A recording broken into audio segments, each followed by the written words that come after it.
తీవ్రవాద చర్యల ద్వారా కాళ్ళు విరిగి చేతులు విరిగి లేదా అమెరికా మీద వీళ్ళు దాడులు చేయడం వల్ల అమెరికా వాళ్ళు దాడులు చేయడం వల్ల కాళ్ళు విరిగి చేతులు విరిగి తీవ్రమైనటువంటి ఇబ్బందులు పడుతున్నటువంటి ఆఫ్ఘనిస్తాన్కి సంబంధించినటువంటి కీలకమైనటువంటి వ్యక్తులు 100 మందికి ఏదైతే భారతదేశం తరపున వెళ్ళినటువంటి ఒక టీం ఇప్పుడు ఆర్టిఫిషియల్ అవయవాలు అమర్చింది. కాలు చెయ్య ఏది ఇరిగితే అవి ఇప్పుడు వాళ్ళు అట్లాంటి వాళ్ళు ఆ ఆర్టిఫిషియల్ లిమ్స్తో నడిచి కదులుతా పరిగెడతా తమకు సంబంధించినటువంటిది చూపెడుతున్నారు.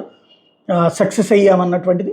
భారతదేశం శత్రువుకు సైతం మంచి చేయాలనుకునేటటువంటిది. అట్లాంటిది ఇప్పుడు ఓ రకంగా చెప్పాలంటే తాలిబాన్లు మనకి మిత్రులు అయ్యారు. శత్రువుకి శత్రువు మిత్రుడు అన్నట్టు పాకిస్తాన్కి తాలిబాన్లకి శత్రుత్వం మనకి మిత్రత్వం అయింది. ఒకప్పుడు ఆ పాకిస్తాన్ ఆ తాలిబాన్లను ప్రోత్సహించినటువంటిది. ఇప్పుడు వాళ్ళకి తగినటువంటి ఏర్పాట్లు భారతదేశం చేసింది.